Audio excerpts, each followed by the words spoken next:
You know, the idea we have of a city, it's probably one of the most powerful concepts we carry around in our heads. It's like this mental map, right? It shows us where to find community, where the opportunity is, and maybe even where the danger lurks. But here's the thing. That map is changing. It's starting to fracture in ways we're only just now beginning to get a handle on. So let's dive in and explore the architecture of that city in our minds. Wow, I mean, what a way to kick things off, right? The sociologist Henri Lefebvre, he just nails something so crucial here. Our relationship with cities isn't just about, getting from point A to point B. It is deeply emotional. We're fascinated by them, even when they're falling apart.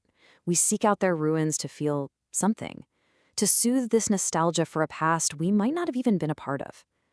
It really gets you thinking, doesn't it? The city we actually live in is built just as much from feelings and memories as it is from steel and concrete. Okay, so where does that big idea of the city even come from? Well, long before it's a physical place with streets and buildings you can actually walk through, it starts as an idea. It's this imaginary space built up for all of us through stories, myths, and dreams. And this is where it gets really interesting. I mean, we don't just live in cities, do we? We consume them. Think about it for a second. How many of us felt like we already knew New York City from watching movies way before we ever actually went there? Or maybe you knew London from films, or Dublin from reading James Joyce. It's not a passive thing.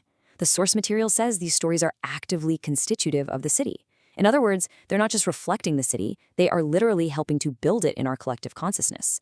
They create this shared global myth, this big collective dream of what a city is supposed to be. And make no mistake, this isn't just some artsy, abstract idea. This whole process of imagining a city has very, very real-world consequences. It shapes everything. I'm talking from the terrifying, massive visions of fascist architects back in the 1930s, all the way to how a city like Birmingham markets itself today. These dreams, and sometimes nightmares, end up directly shaping the very streets we walk on. So, what happens when that single, tidy image of the city starts to crack? What happens when the map that's in our heads just doesn't match the territory right there at our feet? Well, what we start to see is the rise of something sociologists call the dual city. It's this idea that the big metropolis we think of as one single place is, well, it's actually splitting in two. It's becoming two separate, parallel worlds, driven apart by these really deep economic and social divides. And take a look at this. This isn't just a boring table of data. It's basically a blueprint for two completely separate worlds. When you look at cities like Cleveland and Leicester, you see the divide in stark black and white. You've got one side with access, with ownership, with opportunity, and then you have the other side, defined by isolation and just precarity. This is so much more than a wealth gap. It's two entirely different ways of life, basically two different cities existing in the exact same place. But, this split, it goes even deeper than money and jobs. It cuts right to the very core of who people are, their identity. Just look at the city of Sheffield. It used to be the heart of Britain's steel industry, right? Its whole identity was built around this powerful, nostalgic image of the man of steel. The hardworking, tough guy, an ideal you'd see on monuments, even on old beer ads. So the question is, what happens to that identity when the steel mills all shut down? Well, you get something that sociologist R.W. Connell calls protest masculinity, and it's a really fascinating but also tragic concept. What happens is those old ideas of masculine pride and toughness, they don't just disappear.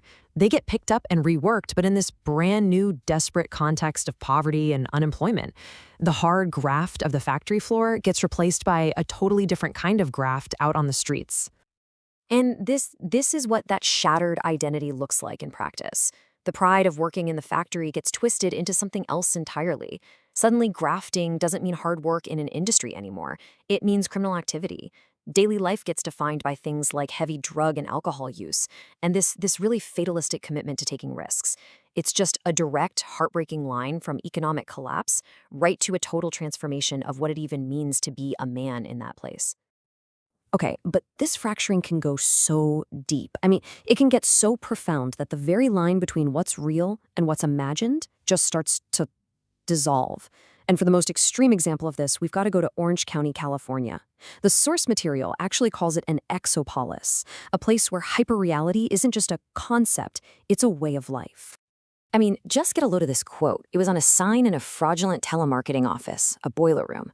It perfectly captures what the source calls the scamscape, an entire environment where fraud is so normal, so routine, that it's presented with this bizarre, twisted honesty. And this wasn't just small-time stuff. We're talking about a county whose entire public economy was being run like the video game SimCity. They were literally gambling with public money and financial cyberspace, until the whole thing came crashing down in the largest municipal bankruptcy in U.S. history. It was like a Sim government for Sim citizens in a Sim county. So, this incredible blurring of the real and the simulated, it leads us directly to the final massive force that's changing everything. We are now layering a brand new reality on top of our physical cities, the digital world, cyberspace. But the big question is this new layer going to be a utopian dream or a dystopian nightmare?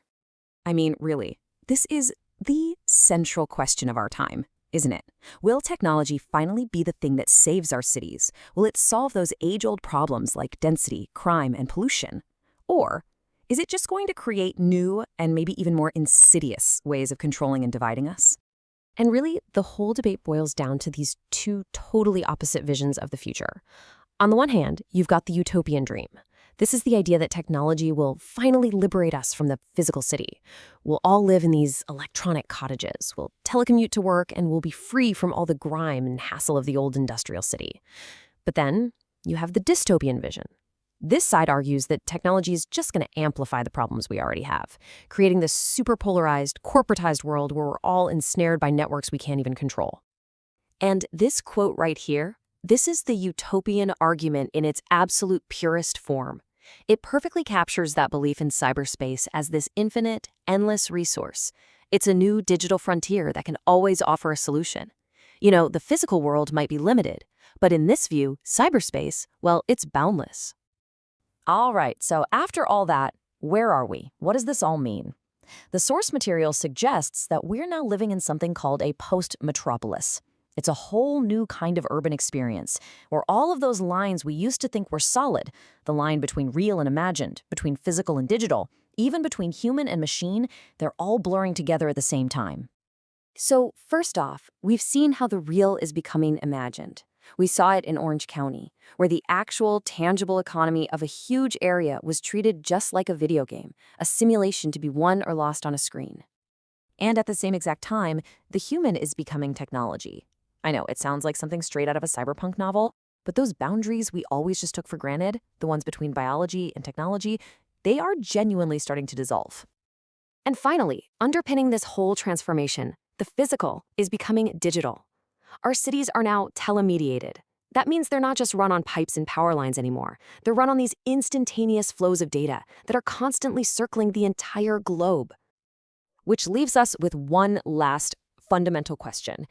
Look, designing a perfect dream city on paper, that's the easy part, a flawless utopia.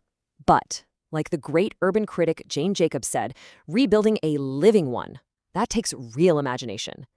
So in this new world we find ourselves in, a world of fractured realities and digital ghosts, the real challenge isn't designing a perfect city.